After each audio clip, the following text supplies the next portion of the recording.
중국이 카자흐스탄에 경고했습니다. 31조 프로젝트, 한국에게만은 절대 맡기지 마라. 카자흐스탄은 그 말을 믿었고 그 결과는 지옥이었습니다. 영하 52도 혹한에 중국이 만든 도로는 산산조각 났지만 바로 옆 한국의 도로는 멀쩡했습니다. 모두가 경악한 상황. 하지만 중국 정부는 코웃음 쳤습니다. 단지 운이 좋았을 뿐이다. 과연 그랬을까요? 한 달 후 필사적으로 복구한 도로가 또다시 무너지는 순간 그들은 울며 한국을 찾을 수밖에 없었습니다. 대체 그 한 달 동안 무슨 일이 있었던 걸까요? 중국의 오만함과 카자흐스탄의 후회가 뒤섞인 그 충격적인 현장, 지금 공개합니다. 저는 아이다르 누르베코프입니다. 카자흐스탄 국영방송 다큐멘터리 PD죠.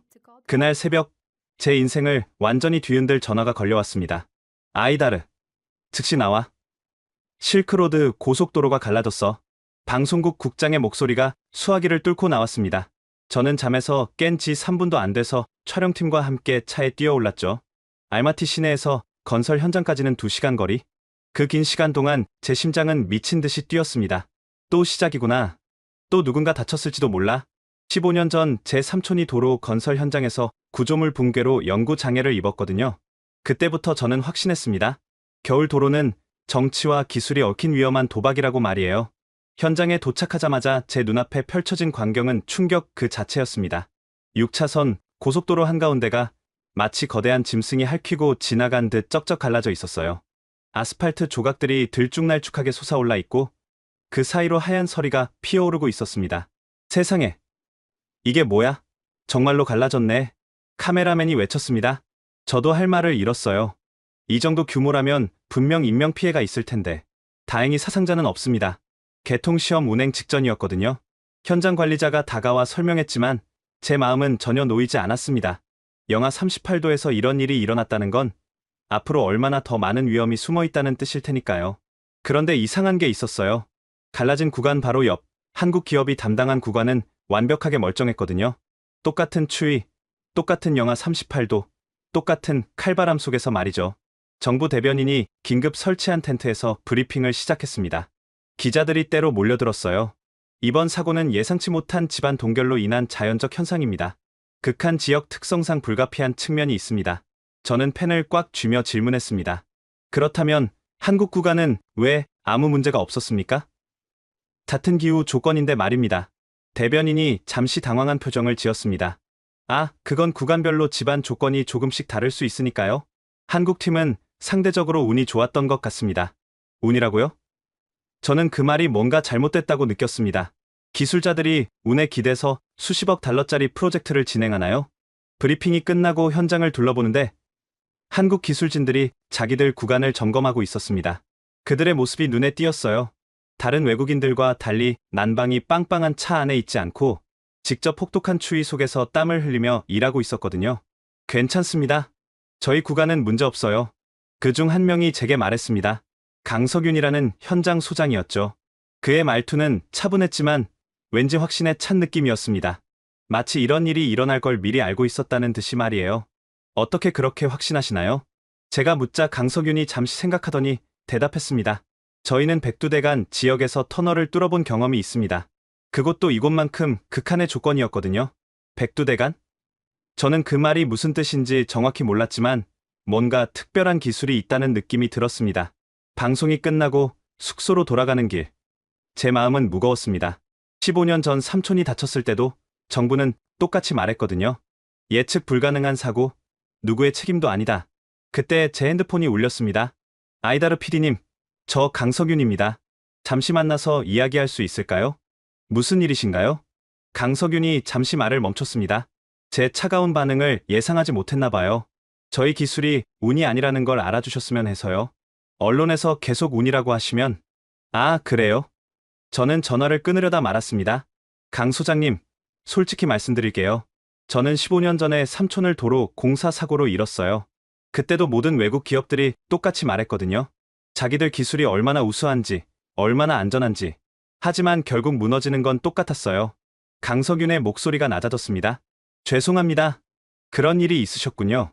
괜찮아요. 그냥 현실이니까요. 도로는 다 똑같아요. 돈 벌려는 사람들이 만들고 위험은 일반 사람들이 떠안는 거죠.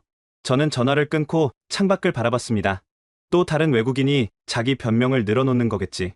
그날 저녁 방송국에서 카자흐스탄 기술 자문단 회의가 있었습니다. 정부 고위 관계자들이 모여 복구 계획을 논의하는 자리였죠. 저는 취재차 참석했습니다. 한국팀 기술은 어떻게 평가하십니까? 제가 자문단장에게 질문했습니다. 글쎄요. 데이터에는 집착하는 것 같던데 실전에서 정말 견딜지는 의문이에요. 극한의 추이는 책상 위 계산과는 다르거든요. 다른 자문위원이 거들었습니다. 맞아요. 중국 기업은 최소한 우리와 오랫동안 일해왔으니까 현지 사정을 잘 알죠. 한국은 아직 경험이 부족해 보여요. 저는 고개를 끄덕였습니다. 역시 그렇구나 싶었어요. 한국 기술진들이 아무리 자신 있다고 해도 결국 이런 극한 추위에서는 경험이 부족할 수밖에 없겠죠. 하지만 왜인지 마음 한구석이 불편했습니다. 강석윤의 진지한 표정이 자꾸 떠올랐거든요. 정말 단순한 자만심이었을까요? 아니면 정말 다른 뭔가가 있는 걸까요? 그날 밤 기온이 더 떨어질 것이라는 예보가 나왔습니다.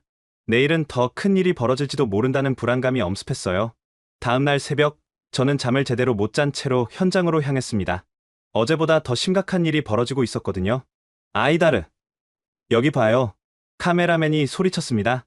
중국 구간 도로가 밤새 더 심하게 갈라져 있었어요. 마치 거대한 퍼즐 조각처럼 아스팔트가 들떠 있었고 틈새마다 하얀 서리가 가득했습니다. 기온이 영하 42도까지 떨어졌어요. 역대 최저 기록입니다. 기상청 직원이 설명했습니다. 저는 온도계를 확인했어요. 정말 영하 42도를 가리키고 있었습니다. 숨을 쉬는 것만으로도 폐가 얼어붙는 것 같았죠. 그런데 이상한 일이 벌어지고 있었습니다. 한국 구간에서는 뭔가 뿌연 증기가 피어오르고 있었어요. 도로 표면이 마치 살아있는 것처럼 따뜻한 김을 내뿜고 있었습니다. 저게 뭐죠? 제가 가리키자 다른 기자들도 놀란 표정을 지었습니다. 한국 구간만 왜 저러죠? 도로에서 증기가 나오고 있어요. 정부 기술관이 다가왔습니다. 아, 그건 그냥 온도 차이 때문에 생기는 현상입니다. 별거 아니에요. 하지만 저는 믿을 수 없었습니다. 영하 42도에서 도로가 김을 내뿜는다고요? 그것도 한국 구간만? 오전 10시 정부 긴급 브리핑이 열렸습니다. 교통부 장관이 직접 나왔어요. 어젯밤 발생한 도로 균열은 예상치 못한 기상 이변 때문입니다. 영하 42도는 설계 기준을 벗어난 온도였습니다. 그럼 한국 구간은 왜 멀쩡한 겁니까? 한 기자가 날카롭게 물었습니다. 그건 아마도 시공 방법의 차이가 있었던 것 같습니다. 우리가 미처 파악하지 못한 부분이 있었나 봅니다. 장관이 어색하게 답변을 회피했습니다. 저는 손을 들었어요. 장관님, 한국 구간에서 증기가 올라오는 현상은 어떻게 설명하실 건가요? 장관이 당황한 표정을 지었습니다. 그건 기술팀이 조사 중입니다. 아마 지열 때문일 겁니다. 브리핑이 끝나고 저는 한국 구간으로 직접 갔습니다. 가까이 가니 더 놀라운 광경이 펼쳐졌어요. 도로 표면이 완벽하게 매끈했습니다. 단 하나의 균열도 없었죠. 신기하죠? 뒤에서 누군가 말했습니다. 돌아보니 강석윤이었어요. 어떻게 이게 가능한 거예요? 강석윤이 도로를 가리키며 설명했습니다. 특수 고분자 폴리머를 아스팔트에 섞었습니다. 영하 60도에서도 유연성을 유지하는 신소재죠. 폴리머요? 네. 그리고 도로 아래에는 특별한 시스템이 있어요. 강석윤이 도로 옆 맨홀을 열었습니다.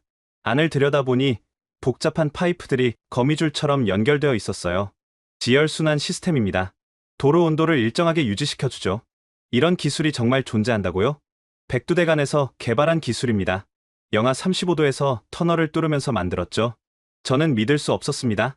이런 기술을 왜 중국팀은 쓰지 않은 거죠? 같은 예산인데 왜 중국은 이런 시스템을 안 만들었나요? 강석윤이 씁쓸하게 웃었습니다. 그들은 빨리 끝내는 게 목표였어요. 우리는 오래 쓰는 게 목표였고요. 그때 무전기에서 긴급 연락이 왔습니다. 강 소장님, 중국 측에서 우리 설계도를 요청하고 있습니다. 강석윤의 표정이 굳어졌습니다. 절대 안 됩니다. 설계도는 기업 기밀입니다. 저는 뭔가 심상치 않다는 걸 느꼈어요. 그날 오후 중국 구간 현장 사무실 앞을 지나가는데 고성이 들렸습니다. 한국팀이 협조를 안 한다니. 같은 프로젝트 아닌가? 중국 측 총책임자 리이안의 목소리였습니다. 우리도 그런 시스템이 있다는 걸 알았으면 썼을 거야. 하지만 처음부터 그들은 특수 공법을 쓴다고 했잖아요. 누군가 조심스럽게 말했습니다. 그때는 그냥 허풍인 줄 알았지. 영하 60도를 견디는 도로라니. 누가 믿었겠어? 저는 귀를 의심했습니다. 한국팀이 미리 경고했는데 무시했다는 거예요. 그날 저녁 저는 혼자 숙소에 앉아 있었습니다. 창밖으로 보이는 두 구간의 도로가 너무나 대조적이었어요. 한쪽은 산산조각이 났고 한쪽은 완벽했죠. 핸드폰이 울렸습니다. 삼촌이었어요. 아이다르. 뉴스 봤다. 도로가 또 갈라졌다며? 네, 삼촌. 중국 구간이 완전히 망가졌어요. 한국 구간은 멀쩡해요. 아무 문제 없어요. 전화 너머로 삼촌의 한숨 소리가 들렸습니다. 15년 전에도 그랬어. 제대로 된 기술을 쓰면 사고는 안 난다고 했는데 아무도 안 들었지. 삼촌도 그때 한국 기업이 있었다면? 그래, 달랐을지도 몰라. 넌 꼭 진실을 밝혀라. 다른 사람들이 나처럼 되지 않도록. 전화를 끊고 저는 결심했습니다. 이 진실을 반드시 밝히겠다고. 운이 아니라 기술의 차이라는 것을 증명하겠다고. 다음날 아침, 더 충격적인 소식이 들려왔습니다. 영하 48도 예보가 나왔어요. 슈퍼 한파가 온다고 합니다. 기상청의 특별 경보였습니다. 중국 측은 패닉 상태에 빠졌어요. 이미 갈라진 도로가 영하 48도를 견딜 리 없었으니까요. 어떻게든 막아야 해. 한국팀 기술이라도 빌려와. 리이안이 소리쳤습니다. 하지만 강석윤은 단호했습니다. 지금 우리 시스템을 설치하려면 처음부터 다시 시작해야 합니다. 임시방편으로는 불가능해요. 그럼 우리 구간은 어떻게 되는 거요? 죄송하지만 저희가 할 수 있는 건 없습니다. 그 순간 저는 깨달았습니다. 이건 단순한 기술의 문제가 아니었어요. 처음부터 다른 철학으로 만들어진 도로였던 거죠. 한쪽은 빨리 완성하는 것이 목표였고 한쪽은 극한을 견디는 것이 목표였으니까요. 그날 밤 예상치 못한 일이 벌어졌습니다. 익명의 제보자로부터 이메일이 왔어요. 진실을 알고 싶다면 첨부 파일을 확인하세요. 파일을 열어보니 충격적인 내용이 들어 있었습니다. 중국 구간과 한국 구간의 설계도였어요. 같은 프로젝트인데 완전히 다른 방식으로 설계되어 있었죠. 중국 구간은 전통적인 아스팔트 포장 방식이었습니다. 두께 30cm의 일반 아스팔트를 깔고 끝. 반면 한국 구간은 복잡했어요. 특수 폴리머 혼합 아스팔트, 단열층, 지열 파이프, 배수 시스템까지 무려 7개 층으로 구성되어 있었습니다. 이게 같은 예산으로 만든 도로라고? 저는 믿을 수 없었습니다. 어떻게 같은 돈으로 이렇게 다른 결과가 나올 수 있죠? 다음날 아침, 저는 정부기술 자문단을 찾아갔습니다. 설계도를 보여주며 물었어요. 이 차이를 어떻게 설명하실 겁니까? 자문단장이 당황한 표정을 지었습니다. 이건 어디서 구한 겁니까? 그게 중요한가요? 같은 예산인데 왜 이런 차이가 생긴 거죠? 자문단장이 한숨을 쉬었습니다. 사실 처음부터 알고 있었습니다. 한국팀이 특수공법을 쓴다는 거요. 그럼 왜 중국팀은 안 썼나요? 중국 측이 거부했어요. 너무 복잡하고 시간이 오래 걸린다고. 저는 분노가 치밀어 올랐습니다. 그래서 국민들을 속인 건가요? 운이라고 거짓말한 건가요? 정치적으로 민감한 문제였습니다. 중국과의 관계도 있고 저는 더 들을 필요가 없었습니다. 정치가 기술보다 우선이었던 거죠. 그날 오후 강석윤을 다시 만났습니다. 설계도를 봤어요. 왜 이렇게 복잡하게 만든 거죠? 강석윤이 진지하게 대답했습니다. 백두대간에서 배운 교훈입니다. 극한의 환경에서는 평범한 기술로는 살아남을 수 없어요. 백두대간이 그렇게 특별한가요? 영하 35도에서 안반을 뚫고 터널을 만들어야 했어요. 콘크리트가 얼어서 깨지고 장비가 멈추고 사람들이 쓰러졌죠. 강석윤의 눈빛이 깊어졌습니다. 그래서 개발한 게 이 기술입니다.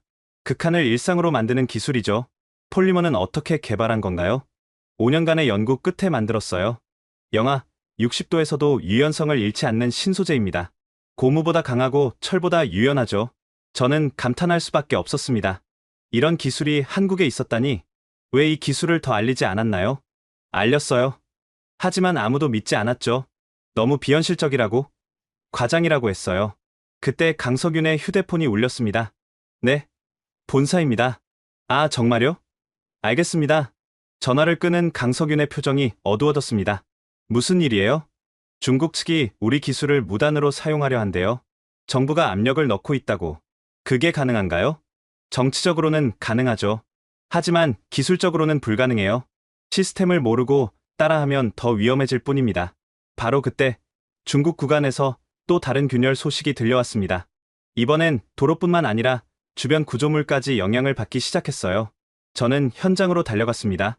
중국 기술진들이 황급히 뭔가를 설치하고 있었어요. 자세히 보니 한국 구간의 파이프 시스템을 흉내낸 것 같았습니다. 이게 뭐예요?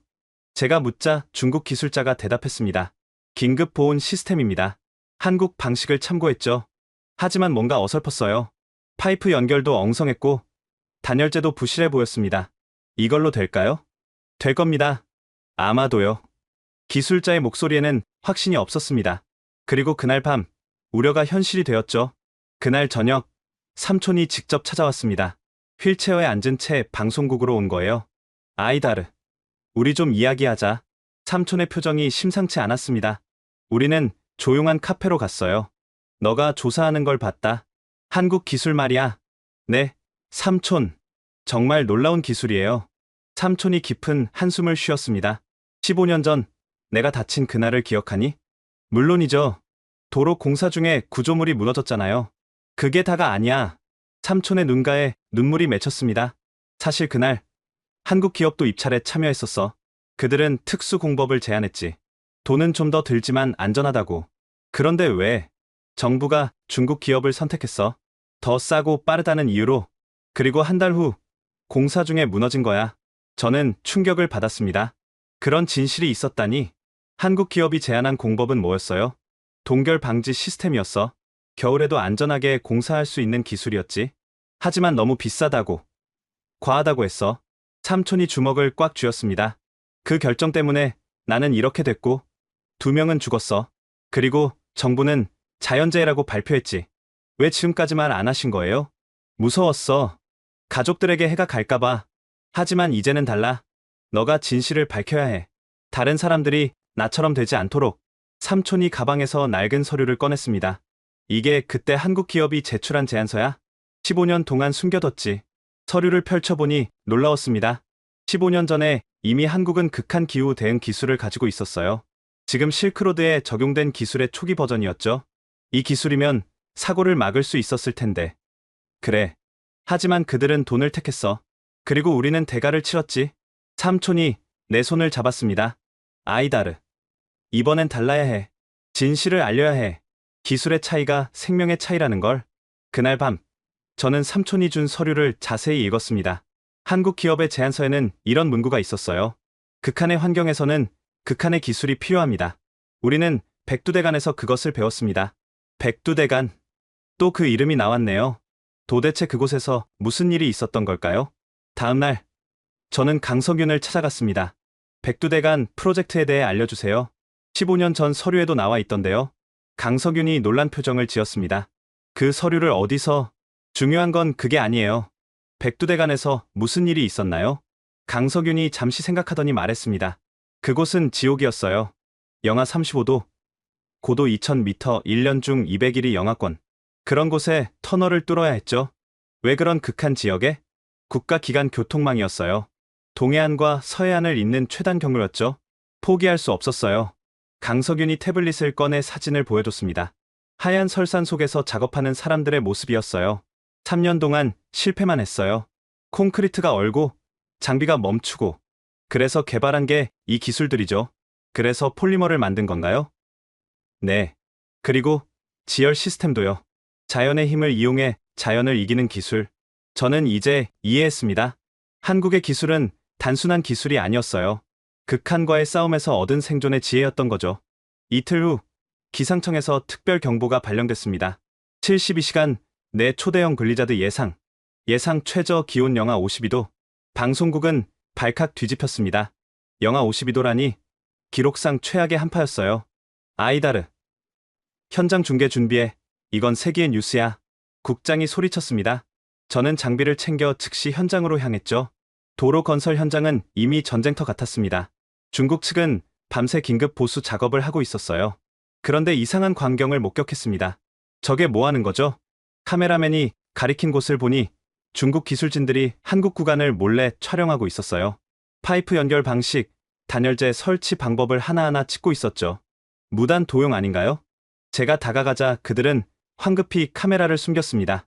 아, 이건 그냥 참고용입니다. 리이안이 변명했지만 뻔한 거짓말이었죠.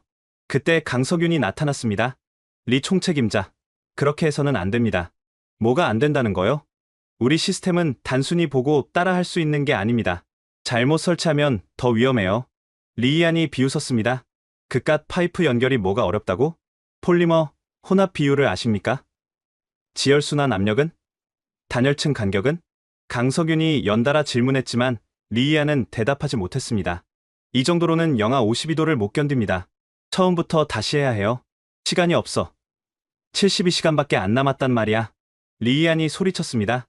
바로 그때 중국 구간에서 또 다른 문제가 발생했습니다.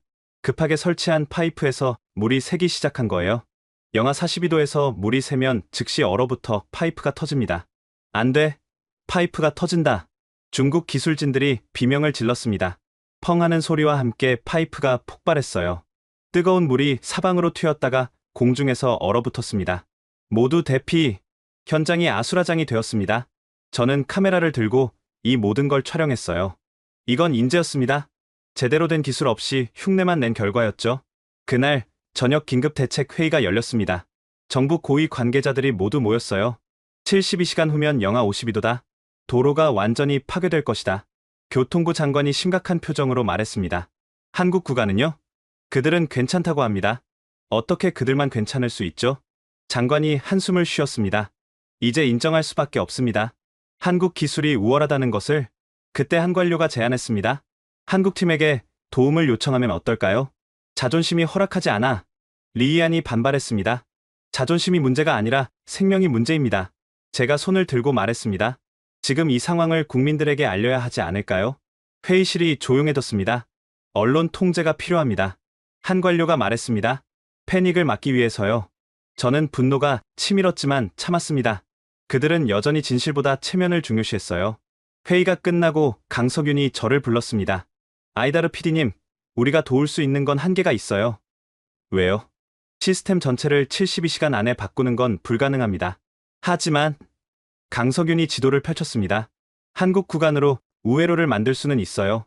비상시 대피로로요. 그게 가능한가요? 블리자드가 오면 중국 구간은 못 씁니다. 사람들을 살리려면 우리 구간으로 유도해야 해요. 저는 강석윤의 진심을 느꼈습니다. 정치나 자존심이 아닌 순수하게 사람을 구하려는 마음이었죠. 다음 날 하늘이 어두워지기 시작했습니다. 시베리아에서 거대한 구름 덩어리가 남하하고 있었어요. 블리자드의 전조였죠. 24시간 남았습니다. 기상청 직원이 떨리는 목소리로 말했습니다. 중국 측은 마지막 발악을 하고 있었어요. 도로 위에 천막을 치고 화로를 피우고 온갖 방법을 동원했지만 소용없었습니다. 이미 도로는 거미줄처럼 갈라지고 있었어요. 반면 한국 구간은 평온했습니다. 도로에서 올라오는 증기가 더 짙어졌을 뿐 표면은 여전히 매끈했죠. 그날 밤 저는 방송을 준비하며 생각했습니다. 내일이면 모든 게 드러날 거예요. 진짜 기술과 가짜 기술의 차이가, 그리고 그 차이가 만들어낼 결과가. 그날 새벽 4시 블리자드가 시작됐습니다. 창밖을 보니 세상이 하얗게 뒤덮여 있었어요. 바람은 시속 120km로 울부짖었고 체감온도는 영하 60도까지 떨어졌습니다. 유리창이 삐걱거리는 소리가 들렸고 건물 전체가 미세하게 흔들렸어요. 아이다르. 즉시 현장으로. 국장의 다급한 목소리에 저는 방한복을 겹겹이 입었습니다. 내복 2벌, 스웨터 3개, 방한 점퍼. 그 위에 또 패딩. 그래도 문을 여는 순간 칼바람이 뼈를 파고들었어요. 차도 제대로 움직이지 않았습니다. 엔진이 얼어붙은 거죠. 뜨거운 물을 부어가며 겨우 시동을 걸었어요. 이런 날씨는 처음이에요. 정말 세상 끝 같아요. 카메라맨이 떨면서 말했습니다. 앞유리에 닿은 눈송이가 즉시 얼어붙어 시야를 가렸어요. 겨우 현장에 도착했을 때 믿을 수 없는 광경이 펼쳐졌습니다. 중국 구간의 도로가 마치 폭격을 맞은 것처럼 산산조각나 있었어요. 거대한 아스팔트 덩어리들이 45도 각도로 솟아올라 있었고 어떤 부분은 2m나 꺼져 있었습니다. 마치 지진과 폭발이 동시에 일어난 것 같았죠. 이런 세상에. 이게 도로라고? 카메라맨이 비명을 질렀습니다. 더 충격적인 건 소리였어요. 꽝, 꽝. 아스팔트가 추위에 계속 갈라지는 소리가 총소리처럼 울려 퍼졌습니다. 그때 무전기에서 긴급 구조 요청이 들려왔습니다. 긴급, 긴급. 중국 구간에 관광버스가 고립됐습니다. 승객 47명. 저는 심장이 멎는 것 같았습니다. 이런 날씨에 고립되면 30분도 버티기 힘들어요. 정확한 위치가 어디죠? 32km 지점입니다. 도로가 무너져서 갇혔어요. 연료도 거의 떨어졌다고 합니다. 구조대가 출동했지만 중국 구간으로는 접근조차 불가능했습니다. 구조 차량이 갈라진 도로에 바퀴가 빠져 오도 가도 못하게 됐어요. 안 돼. 이렇게는 못 가. 구조대장이 절망적으로 외쳤습니다. 그때 강석윤이 나타났습니다. 얼굴이 벌겋게 언체로 뛰어왔어요. 한국 구간으로 우회하면 됩니다. 우리 쪽은 멀쩡해요. 정말요? 이 날씨에도? 따라오세요. 시간이 없어요. 우리는 강석윤을 따라 한국 구간으로 갔습니다. 놀랍게도 그곳은 완전히 다른 세상이었어요. 도로가 깨끗했고 표면에서 따뜻한 김이 모락모락 올라오고 있었습니다. 마치 거대한 찜질방 바닥 같았죠. 영하 52도인데 어떻게? 지열 시스템이 풀가동 중입니다. 도로 표면 온도를 영상 2도로 유지하고 있어요. 믿기지 않았지만 손을 대보니 정말 따뜻했습니다. 한겨울 블리자드 속에서 따뜻한 도로라니. 구조대는 한국 구간을 통해 빠르게 이동했습니다. 평소 40분 걸리는 거리를 20분 만에 주파했어요. 저도 촬영 장비를 들고 따라갔죠. 32km 지점에 도착하니 버스가 갈라진 도로 사이에 위태롭게 걸려 있었어요. 앞바퀴는 공중에 떠 있고 뒷부분만 간신히 도로에 걸쳐 있었습니다. 살려주세요. 아이들이 있어요. 임산부도 있어요. 버스 안에서 비명이 들려왔습니다. 창문에는 두꺼운 성에가 껴서 안이 보이지 않았어요. 구조대장이 확성기를 들었습니다. 침착하세요. 곧 구조하겠습니다. 하지만 상황은 심각했습니다. 버스에 구조대가 다가가려 했지만 도로가 더 무너질 위험이 있었어요. 한 발짝만 잘못 디뎌도 버스가 아래로 떨어질 수 있었죠. 안 돼. 무게를 더하면 다 무너져요. 구조 전문가가 경고했습니다. 그때 강석윤이 트럭에서 특수 장비를 꺼냈습니다. 길이 50m의 휴대용 히팅 케이블이었어요. 이걸 버스까지 연결하면 됩니다. 백두대간에서 조난자 구조할 때 쓰던 장비예요. 그게 지금 무슨 도움이 되죠? 버스 안을 따뜻하게 해서 시간을 벌 수 있어요. 그동안 한 명씩 구조하는 겁니다. 강석윤과 구조대원들이 조심스럽게 케이블을 버스까지 연결했습니다. 눈보라가 심해서 앞이 보이지 않았지만 그들은 포기하지 않았어요. 케이블이 연결되자 버스 안으로 열이 전달되기 시작했습니다. 따뜻해요. 히터가 들어와요. 버스 안에서 안도의 목소리가 들렸습니다. 이제 한 명씩 차례대로 나오세요. 어린이와 노약자부터. 극적인 구조 작전이 시작됐습니다. 첫 번째로 5살짜리 여자아이가 나왔어요. 빨간 패딩을 입은 아이는 공포에 질려 울고 있었습니다. 엄마 어디 있어요? 금방 엄마도 나올 거야. 걱정 마. 강석윤이 아이를 안아 들었습니다. 그의 품에서 아이는 금세 울음을 멈췄어요. 두 번째는 임산부였습니다. 만삭의 몸으로 간신히 빠져나왔죠. 배가 아파요. 구급차 준비. 의료진이 달려와 임산부를 안전한 곳으로 옮겼습니다. 세 번째는 70대 할머니였어요. 다리를 절뚝이며 나왔습니다. 무릎이 안 좋아서. 죄송해요. 늦어서.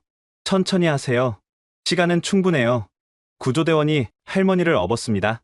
이런 식으로 한 명, 처음 15명이 나왔고 이어서 여성 18명, 남성 14명이 차례로 구조됐습니다. 구조 작업은 순조로워 보였지만 갑자기 버스가 크게 흔들렸습니다. 안 돼. 도로가 더 갈라지고 있어. 버스 밑 도로에 새로운 균열이 생기기 시작했어요. 시간과의 싸움이었습니다. 서둘러. 10분 안에 다 빼내야 해. 아직 버스 안에는 5명이 남아 있었습니다. 그 중에는 휠체어를 탄 장애인도 있었어요. 저는 포기하겠습니다. 다른 분들 먼저. 휠체어를 탄 중년 남성이 말했습니다. 무슨 소리예요? 모두 구합니다. 한 명도 포기 안 해요. 강석윤이 단호하게 말했습니다. 그는 동료들과 함께 특수 로프를 설치했어요. 휠체어째 들어올릴 수 있는 장치였죠. 이것도 백두대간에서 쓰던 건가요? 제가 물었습니다. 네. 부상자 이송용이에요. 극한 상황에선 모든 게 쓸모가 있죠. 휠체어를 탄 남성이 무사히 구조됐을 때 버스에서 박수가 터져 나왔습니다. 마지막 승객은 버스 기사였습니다. 그는 끝까지 버스를 지키고 있었어요. 모두 내렸습니까? 네. 이제 기사님만 나오시면 돼요. 기사가 버스에서 뛰어내리는 순간 굉음과 함께 버스가 아래로 떨어졌습니다. 정말 아슬아슬한 순간이었어요. 살았다. 정말 살았어. 기사가 주저앉아 울기 시작했습니다. 47명 모두를 구조하는데 2시간 15분이 걸렸습니다. 기적이었죠. 구조된 사람들은 모두 한국 구간의 따뜻한 도로로 옮겨졌어요. 그곳에는 이미 임시 텐트가 세워져 있었습니다. 여기가 천국인가요? 한 승객이 따뜻한 도로를 만지며 말했습니다. 한국 도로가 우리를 살렸어요. 중국 구간으로 갔으면 다 죽었을 거예요. 구조된 승객 중 한 명이 울면서 말했습니다. 그녀는 두 아이의 엄마였어요. 아이들이 엄마, 우리 죽는 거야? 라고 물었어요. 그때 정말 무서웠어요. 임산부는 다행히 안정을 찾았습니다. 의료진이 말했어요. 체온이 정상으로 돌아왔어요. 아기도 건강해요. 정말 다행이에요. 저는 이 모든 것을 카메라에 담았습니다. 이건 단순한 뉴스가 아니었어요. 생명을 구한 기술의 증거였죠. 하지만 더 놀라운 일이 벌어지고 있었습니다. 한국 구간으로 소식이 퍼지자 고립된 차량들이 모두 그곳으로 몰려들기 시작한 거예요. 한국 도로로 가세요. 거기만 안전해요. 무전기로 긴급 안내 방송이 나갔습니다. 승용차, 트럭, 심지어 걸어서 오는 사람들까지 중국 구간에서 탈출한 차량만 200대가 넘었고 도보 대피자도 300명이 넘었습니다. 그런데 문제가 생겼습니다. 너무 많은 차량이 몰리면서 한국 구간도 포화 상태가 된 거예요. 이대로는 안 됩니다. 교통 통제가 필요해요. 구조대장이 우려했습니다. 그때 강석윤이 놀라운 결정을 내렸습니다. 우리 구간을 임시 대피소로 개방합니다. 도로 위에 텐트를 치세요. 지열 시스템이 있으니 따뜻할 겁니다. 도로 위에 텐트를요? 네. 우리 도로는 거대한 난방 시설입니다. 영하 52도에도 영상 2도를 유지하니까요. 믿기 힘든 광경이 펼쳐졌습니다. 영하 52도의 블리자드 속에서 한국 구간 도로 위에 임시 캠프가 만들어진 거예요. 텐트가 하나둘 세워지기 시작했습니다. 가족 텐트, 대형 군용 텐트, 의료 텐트까지. 도로가 마을이 된 거죠. 따뜻해. 정말 따뜻해요. 텐트 안에 들어간 사람들이 감탄했습니다. 도로에서 올라오는 열기 덕분에 텐트 안은 정말 따뜻했어요. 한 할아버지가 말했습니다. 60년을 살았지만 이런 건 처음이야. 도로가 우리를 지켜주다니. 아이들은 신기한 듯 도로를 만지고 또 만졌어요. 엄마, 길이 따뜻해요. 마법 같아요. 중국 측 관계자들도 할 수 없이 한국 구간으로 대피했습니다. 리이안도 그중 하나였죠. 그의 얼굴은 자존심이 상한 것 같으면서도 안도감이 묻어났어요. 강 소장, 고맙습니다. 리이안이 어색하게 인사했습니다. 이제라도 우리 기술을 인정하시나요? 인정합니다. 완전히 다른 수준이었어요. 우리는 속도만 생각했는데 당신들은 생명을 생각했군요. 밤 10시가 되자 한국 구간은 거대한 피난 캠프가 되어 있었습니다. 500명이 넘는 사람들이 도로 위에서 밤을 보내고 있었어요. 강석윤의 팀은 밤새 지열 시스템을 점검했습니다. 압력 정상, 온도 정상, 아침까지 문제 없을 겁니다. 만약 시스템이 멈추면? 그럴 일은 없어요. 백업 시스템이 3중으로 되어 있거든요. 저는 텐트 사이를 다니며 사람들의 이야기를 들었습니다. 한 젊은 어머니가 말했어요. 버스 안에서 정말 죽는 줄 알았어요. 아이가 추위에 떨면서 자꾸 잠들려고 해서. 그때 구조대가 온 거예요. 한국 도로가 없었다면 그녀는 말을 잇지 못했습니다. 트럭 운전사 한 명은 이렇게 증언했습니다. 중국 구간에서 트럭이 갈라진 도로에 빠졌어요. 간신히 빠져나와서 걸어서 여기까지 왔죠. 3km를 걸었는데 한국 도로에 발을 디딘 순간 천국이 따로 없었어요. 새벽 3시, 블리자드가 최고조에 달했습니다. 바람은 시속 150km, 체감온도는 영하 65도까지 떨어졌어요. 텐트들이 바람에 심하게 흔들렸지만 도로의 온기는 계속됐습니다. 시스템 체크, 전 구간 정상 작동. 한국 기술진들이 밤새 시스템을 지켰어요. 새벽 5시, 드디어 블리자드가 잦아들기 시작했습니다. 사람들이 텐트에서 나왔을 때 모두가 한국 구간을 바라봤어요. 균열 하나 없이 완벽한 도로, 그 위에서 피어오르는 따뜻한 김. 그것은 단순한 도로가 아니었습니다. 극한을 이기는 인간 기술의 승리였죠. 이 도로가 우리를 살렸어요. 누군가 말했고 모두가 고개를 끄덕였습니다. 500명이 넘는 사람들이 단 한 명의 사상자도 없이 영하 52도의 지옥에서 살아남은 것입니다. 반면 중국 구간은 완전히 파괴됐습니다. 나중에 확인해보니 도로의 80%가 사용 불가 상태였어요. 복구에만 6개월이 걸릴 것 같다는 평가가 나왔죠. 저는 카메라를 들고 마지막 멘트를 했습니다. 영하 52도. 인류가 경험한 최악의 한파 속에서 한국 기술이 만든 도로만이 살아남았습니다. 이것은 운이 아니라 기술이었고 그 기술은 생명을 구했습니다. 오늘 이 도로 위에서 일어난 기적을 저는 절대 잊지 못할 것입니다. 블리자드가 지나간 다음 날 저는 드론을 띄워 전체 도로를 촬영했습니다. 하늘에서 본 광경은 충격 그 자체였어요. 중국 구간은 마치 대지진이 지나간 것 같았습니다. 6차선 도로가 완전히 조각났고 어떤 부분은 5m나 융기되어 있었어요. 반면 한국 구간은 한치의 오차도 없이 일직선을 유지하고 있었죠. 이게 같은 날씨를 겪은 도로라니 카메라맨이 믿을 수 없다는 듯 중얼거렸습니다. 더 놀라운 건 열감지 카메라로 찍은 영상이었어요. 한국 구간에서는 여전히 열이 방출되고 있었습니다. 도로 전체가 거대한 발열체처럼 보였죠. 저 열이 어디서 나오는 거죠? 지하 2km에서 끌어올린 지열입니다. 강석윤이 설명했습니다. 자연의 힘으로 자연을 이기는 거예요. 그때 정부 조사단이 도착했습니다. 그들도 드론 영상을 보고는 할 말을 잃었어요. 이 정도 차이라니 인정하지 않을 수 없군요. 조사단장이 탄식했습니다. 그런데 더 중요한 증거가 나타났습니다. 중국 측 내부 고발자가 보낸 이메일이었어요. 우리는 처음부터 알고 있었습니다. 한국 기술이 우수하다는 것을. 하지만 자존심과 정치적 이유로 무시했습니다. 첨부된 파일에는 충격적인 내용이 있었습니다. 3개월 전 실시한 내부 시뮬레이션 결과였어요. 영하 50도 상황을 가정한 테스트에서 중국 구간은 100% 파괴, 한국 구간은 100% 유지라는 결과가 나왔던 거죠. 이걸 알고도 숨겼다고요? 저는 분노했습니다. 그들은 재앙을 예측하고도 아무 조치를 취하지 않았어요. 더 충격적인 건 정부 내부 문서였습니다. 한국 기술 평가 보고서, 기술 점수 98점, 중국 기술 62점. 하지만 정치적 고려로 중국 선택. 저는 이 모든 자료를 들고 정부 대변인을 찾아갔습니다. 이제라도 진실을 말해야 하지 않나요? 대변인이 곤란한 표정을 지었습니다. 이건 매우 민감한 문제입니다. 민감한 게 문제가 아니라 사람들이 죽을 뻔했잖아요. 알겠습니다. 공식 발표를 준비하겠습니다. 그날 오후 역사적인 기자회견이 열렸습니다. 교통부 장관이 직접 나왔어요. 우리는 인정합니다. 한국 기술이 우수했고 우리가 잘못된 선택을 했다는 것을. 기자들이 웅성거렸습니다. 앞으로 모든 구간을 한국 기술로 재시공하겠습니다. 폭탄 선언이었어요. 사실상 한국 기술의 완벽한 승리를 인정한 거죠. 회견이 끝나고 강석윤을 만났습니다. 축하합니다. 기술이 인정받았네요. 강석윤은 담담했습니다. 기쁘지만 씁쓸해요. 처음부터 이랬으면 그 많은 피해가 없었을 텐데. 이제라도 바뀌는 게 중요하죠. 맞아요. 그리고 이제 시작입니다. 전 세계가 우리 기술을 주목하고 있어요. 실제로 그날 이후 여러 나라에서 문의가 쏟아졌습니다. 러시아, 캐나다, 북유럽 국가들이 한국 기술을 도입하고 싶다고 했죠. 저는 이 모든 과정을 다큐멘터리로 만들기로 했습니다. 제목은 영하 52도의 증명이었어요.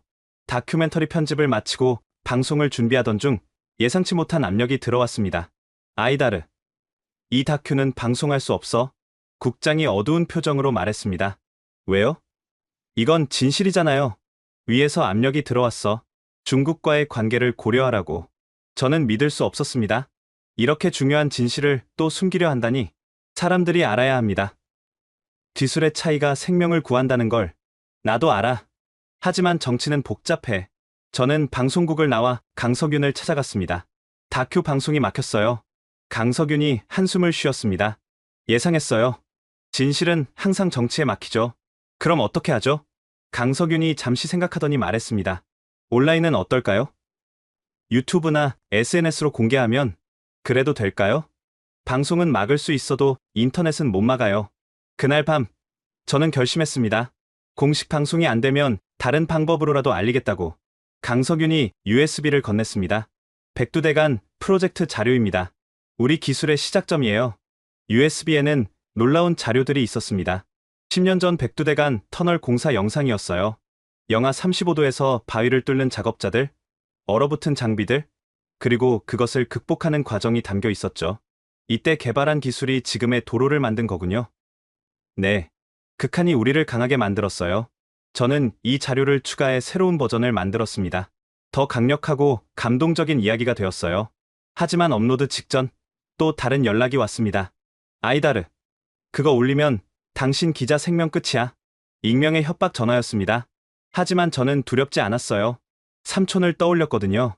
15년간 진실을 숨기고 살았던 삼촌의 고통을 올리겠습니다. 막을 수 없어요. 새벽 3시, 저는 영상을 업로드했습니다. 제목은 그들이 숨기려 한 진실, 영하 52도의 기적. 놀라운 일이 벌어졌습니다. 1시간 만에 조회수 10만, 3시간 만에 50만, 댓글이 폭주했어요. 이래서 한국 구간만 멀쩡했구나. 정부는 왜 이걸 숨긴 거죠? 한국 기술 대단하네요. 다음 날 아침, 국내외 언론이 이 영상을 받아 보도하기 시작했습니다. 더 이상 숨길 수 없게 된 거죠. 영상이 화제가 되면서 한국 기술의 원천에 대한 관심이 높아졌습니다. 사람들은 백두대간에서 무슨 일이 있었는지 궁금해했죠. 일주일 후 강석윤이 특별한 제안을 했습니다. 백두대간 현장을 직접 보시겠어요? 우리 기술의 진짜 시작점을. 저는 즉시 한국행 비행기에 올랐습니다. 생애 첫 한국 방문이었죠. 인천공항에 도착하니 강석윤이 마중 나와 있었습니다. 환영합니다. 한국은 처음이시죠? 네. 생각보다 춥지 않네요. 백두대간은 다를 겁니다. 준비하세요. 우리는 강원도로 향했습니다. 차창 밖으로 눈 덮인 산들이 보였어요. 그리고 마침내 백두대간 터널 현장에 도착했습니다. 여기가 모든 것이 시작된 곳입니다. 해발 1500m, 바람만 불어도 체감온도는 영하 30도였습니다. 10년 전 여기서 3년을 보냈어요. 강석윤이 터널 입구를 가리켰습니다. 처음엔 모두가 불가능하다고 했죠.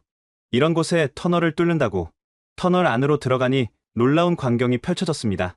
벽면 곳곳에서 온기가 느껴졌어요. 지열 시스템이 여전히 작동하고 있어요. 10년째 고장 없이. 이게 카자흐스탄 도로에 적용된 기술이군요. 네. 하지만 더 중요한 게 있어요. 강석윤이 벽면에 특수 코팅을 가리켰습니다. 폴리머 코팅입니다. 영하 60도에서도 갈라지지 않아요. 어떻게 개발한 거예요? 실패의 연속이었어요. 127번 실패하고 128번째 성공했죠. 그때 한 노인이 다가왔습니다.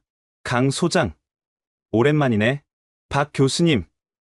여기 계셨군요. 박 교수는 폴리머를 개발한 과학자였습니다. 카자흐스탄 소식 들었어? 우리 기술이 드디어 빛을 봤구나. 박 교수가 제게 말했습니다. 젊은이, 이 기술은 단순한 기술이 아니야. 한국인의 끈기와 도전 정신이 만든 결정체지. 127번이나 실패했다면서요? 포기하지 않았어. 우리는 극한을 이기는 법을 알거든. 박 교수가 연구실로 안내했습니다. 그곳에는 수많은 실험 데이터가 있었어요. 이게 다 실패 기록이에요. 하지만 실패가 있어서 성공이 있었죠. 저는 깊은 감동을 받았습니다. 이들은 단순히 도로를 만든 게 아니었어요. 불가능에 도전의 가능을 만들어낸 거였죠. 이 기술을 세계에 알려야 해요. 이제 시작입니다. 당신 덕분에 세계가 주목하고 있으니까요. 돌아오는 길, 강석윤이 말했습니다. 아이다르 씨, 기술은 국경이 없어요. 좋은 기술은 모두를 위한 거죠. 한국 기술이 카자흐스탄을 구했듯이요? 네. 그리고 이제 더 많은 곳을 구할 겁니다. 저는 한국에서의 경험을 영상으로 만들었습니다. 백두에서 천산까지 극한을 이기는 기술. 이 영상도 폭발적인 반응을 얻었어요. 한국에서 돌아온 후 저는 본격적인 폭로를 시작했습니다. 정부가 숨긴 문서들, 중국 측의 실수, 한국 기술의 우수성을 하나씩 공개했어요. 특히 충격적이었던 건 비용 분석이었습니다. 같은 예산으로 한국은 7층 구조를, 중국은 단층 구조를 만들었습니다. 한국은 인건비를 줄이고 기술에 투자했고 중국은 빠른 시공에만 집중했던 거죠. 영상을 올릴 때마다 조회수는 폭발했습니다. 특히 해외 반응이 뜨거웠어요. 한국 기술 놀랍다. 우리나라도 도입해야 한다. 극한 기후 시대의 해답이다. 러시아 시베리아 지역 정부가 먼저 연락해왔습니다. 한국 기술을 도입하고 싶습니다. 연결해 주실 수 있나요? 저는 강석윤에게 연락했고 곧 국제 협력이 시작됐습니다. 하지만 압력도 계속됐습니다. 아이다르, 너 때문에 외교 문제가 생기고 있어. 정부 관계자가 찾아와 협박했습니다. 진실을 말하는 게 문제인가요? 적당히 해. 너도 이 나라에서 살아야 하잖아. 하지만 저는 멈출 수 없었습니다. 시민들이 지지해줬거든요. 아이다르 PD 지지합니다. 진실을 알려줘서 고마워요. 거리에서 사람들이 저를 알아보고 응원했습니다. 그리고 결정적인 순간이 왔습니다. 국제 언론이 이 사건을 대대적으로 보도하기 시작한 거예요. CNN, BBC, NHK가 특집을 만들었고 타임즈는 극한을 이기는 한국 기술이라는 커버 스토리를 냈습니다. 더 이상 정부도 막을 수 없게 됐죠. 국제 여론이 들끓자 카자흐스탄 정부는 결국 항복했습니다. 전면 재시공을 결정했습니다. 대통령이 직접 나서서 발표했어요. 중국 구간을 포함한 모든 손상 구간을 한국 기술로 다시 만들겠습니다. 역사적인 결정이었습니다. 그리고 더 놀라운 발표가 이어졌죠. 한카자흐 기술협력 구간으로 공식 명명합니다. 중국 측도 결국 인정했습니다. 우리도 한국 기술을 배우겠습니다. 리이안이 공개 사과했어요. 자만했습니다. 기술 앞에 겸손해야 한다는 걸 배웠습니다. 강석윤과 한국팀은 대대적인 재시공 프로젝트를 시작했습니다. 이번엔 중국 기술진도 함께 배우며 일했죠. 3개월 후 새로운 도로가 완성됐습니다. 이번엔 전 구간이 한국 기술로 만들어졌어요. 개통식 날 저는 다시 현장에 섰습니다. 이제 이 도로는 영하 60도도 견딜 수 있습니다. 강석윤이 자신 있게 말했습니다. 재시공이 완료된 지 한 달 후 첫 번째 시험이 찾아왔습니다. 또 다른 한파가 예고된 거예요. 영하 45도 예상됩니다. 기상청 발표에 모두가 긴장했지만 이번엔 달랐습니다. 걱정 없어요. 새 도로는 견딜 겁니다. 강석윤의 말대로였습니다. 영하 45도의 혹독한 추위 속에서도 도로는 완벽했어요. 전 구간에서 따뜻한 김이 피어올랐고 단 하나의 균열도 생기지 않았죠. 기적이야. 정말 됐어. 중국 기술진들이 감탄했습니다. 그들은 이제 진심으로 한국 기술을 인정했어요. 첫 물류 트럭이 새 도로를 달리기 시작했습니다. 유럽에서 아시아까지 단 한 번의 멈춤 없이 완주했죠. 운송 시간이 30% 단축됐습니다. 물류회사 대표가 흥분해서 말했습니다. 겨울에도 안전하게 운행할 수 있다니 혁명이에요. 실제로 그랬습니다. 새 도로는 단순한 길이 아니라 경제 대동맥이 되었어요. 하루에 수천 대의 트럭이 오가며 수십억 달러의 물자를 실어 날랐죠. 더 놀라운 변화가 일어났습니다. 도로 주변에 새로운 마을들이 생겨나기 시작한 거예요. 이제 겨울에도 살 수 있어요. 주민들이 기뻐했습니다. 한국 기술로 만든 도로 덕분에 극한 지역도 거주 가능한 곳이 된 거죠. 저는 이 모든 변화를 계속 기록했습니다. 봄이 오는 길이라는 제목의 다큐멘터리를 만들었어요. 이 도로는 단순한 아스팔트가 아닙니다. 희망의 길입니다. 제 멘트로 시작하는 다큐는 큰 반향을 일으켰습니다. 어느 날 특별한 손님이 찾아왔습니다. 제 삼촌이었어요. 휠체어를 타고 새 도로를 보러 온 거죠. 아이다르. 이제야 마음이 놓인다. 삼촌이 도로를 만지며 말했습니다. 15년 전 그때 이런 기술이 있었다면 이제라도 바뀌었잖아요, 삼촌. 그래, 너가 해냈어.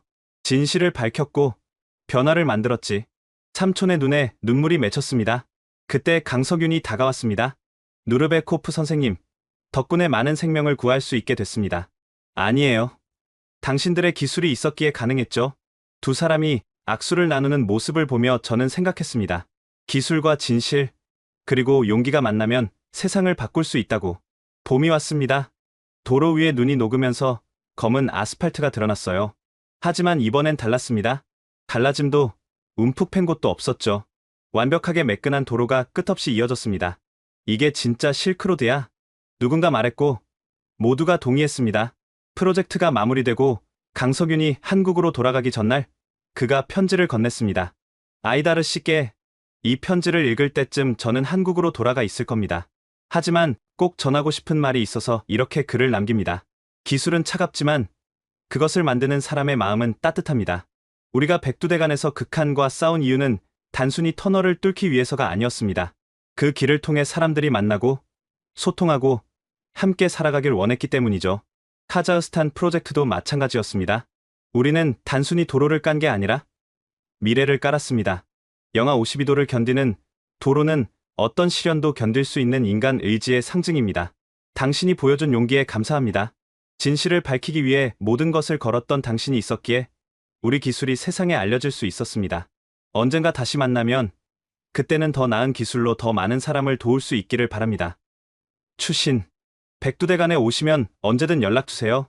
진짜 극한이 무엇인지 보여드리겠습니다. 편지를 읽으며 저는 미소를 지었습니다. 그리고 답장을 썼죠. 강석윤 소장님께. 기술은 국경을 모릅니다. 당신이 가르쳐준 말입니다. 그리고 이제 저도 믿습니다. 좋은 기술은 모두를 위한 것이라고. 카자흐스탄의 겨울은 이제 두렵지 않습니다. 당신들이 만든 길이 있으니까요. 그 길 위에서 우리는 계속 만날 겁니다. 다음에 만날 때는 제가 카자흐스탄의 진짜 겨울을 보여드리겠습니다. 영하 52도가 아니라 영하 60도의 세계를요. 그때도 당신들의 기술이 이기는지 확인해 봅시다. 감사했습니다. 그리고 또 만나요. 6개월 후인 2025년 4월, 저는 다시 한국을 방문했습니다. 이번엔 국제 극한기후 포럼의 초청이었어요.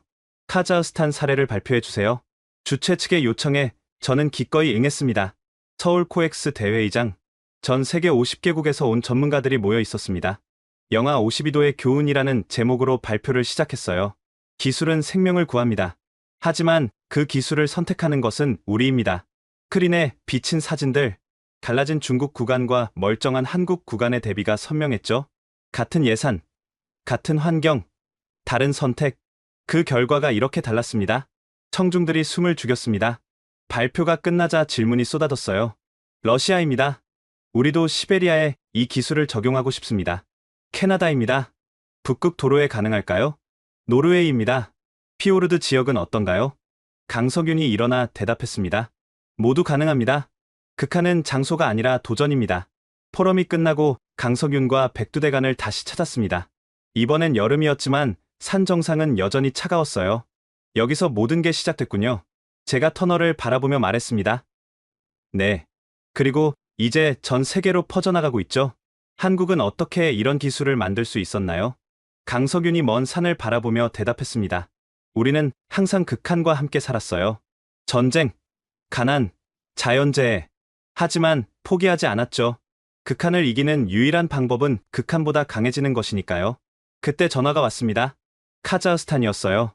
아이다르. 굿뉴스야? 유네스코에서 한카자흐 도로를 기술유산으로 지정한대. 놀라운 소식이었습니다. 우리가 만든 길이 인류의 유산이 된 거예요. 축하해요. 강석윤이 악수를 청했습니다. 이제 정말 시작이네요. 백두에서 천산까지, 그리고 전 세계로.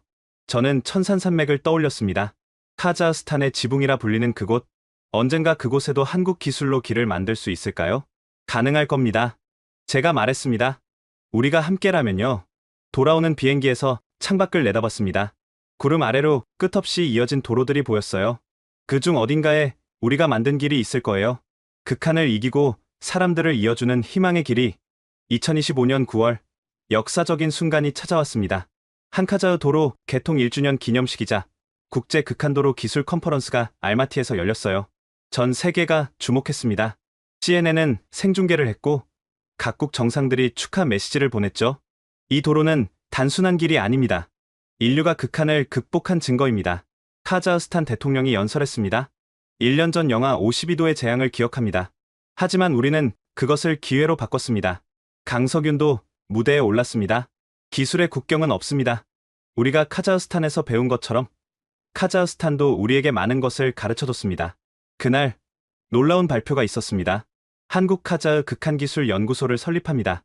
양국이 공동으로 만드는 연구소였어요. 전 세계 극한 지역의 문제를 해결하는 것이 목표였죠. 저는 이 모든 것을 지켜보며 벅찬 감동을 느꼈습니다. 1년 전 그 추운 날, 갈라진 도로 앞에서 절망했던 기억이 떠올랐어요. 아이다르, 삼촌이 휠체어를 타고 다가왔습니다. 이번엔 표정이 밝았어요. 자랑스럽다. 너가 해냈어. 우리가 해낸 거예요, 삼촌. 기념식이 끝나고 사람들이 도로 위를 걸었습니다. 1년 전 블리자드에서 500명을 구했던 그 길이었죠. 한 아이가 강석윤에게 다가왔습니다. 아저씨, 이 길이 정말 영하 60도도 견뎌요? 그럼 더 추운 것도 견딜 수 있어. 와, 슈퍼 도로네요. 아이의 순수한 감탄에 모두가 웃었습니다. 저녁 리셉션에서 각국 대표들이 모였습니다. 몽골도 참여하고 싶습니다. 키르기스스탄도요. 투르크메니스탄도 함께하겠습니다. 새로운 실크로드가 만들어지고 있었습니다. 이번엔 물건이 아니라 기술과 지혜를 나르는 길이었죠. 마지막 날, 저는 다큐멘터리 마지막 촬영을 했습니다. 1년 전, 이곳은 재앙의 현장이었습니다. 하지만 이제는 기적의 무대가 됐습니다. 한국의 기술과 카자흐스탄의 용기가 만나 불가능을 가능으로 바꿨죠. 이 길은 앞으로도 계속 이어질 겁니다. 백두에서 천산까지, 그리고 전 세계 극한 지역까지. 기술의 국경은 없으니까요. 카메라를 끄고 하늘을 올려다봤습니다. 맑은 하늘 아래 도로가 지평선까지 뻗어 있었어요. 고맙습니다. 강석윤이 다가와 말했습니다. 저도 고맙습니다. 우리는 말없이 악수를 나눴습니다. 말이 필요 없는 순간이었죠. 그날 밤, 저는 일기를 썼습니다. 기술은 사람을 위해 존재한다. 그리고 진정한 기술은 극한을 이기는 것이 아니라 극한 속에서도 사람을 지키는 것이다. 오늘 우리는 그것을 증명했다. 지금까지 영하 52도를 이겨낸 한국 기술의 이야기 어떻게 들으셨나요? 극한의 추위 속에서도 단 하나의 균열 없이 버틴 도로. 그것은 단순한 아스팔트가 아니었습니다. 백두대간의 혹독한 환경에서 탄생한 한국 기술의 결정체였죠. 이 이야기가 우리에게 주는 교훈은 분명합니다. 진정한 기술은 속도나 규모가 아니라 극한 상황에서 사람을 지키는 힘에서 나온다는 것. 여러분도 누군가에게 이 놀라운 이야기를 들려주고 싶다면 이 영상을 공유해 주세요. 극한을 이기는 한국 기술의 가치를 더 많은 사람들이 알 수 있도록 구독과 좋아요도 잊지 마세요. 다음에는 더 놀라운 한국의 숨겨진 기술 이야기로 찾아오겠습니다. 지금까지 감동 편지함이었습니다. 감사합니다.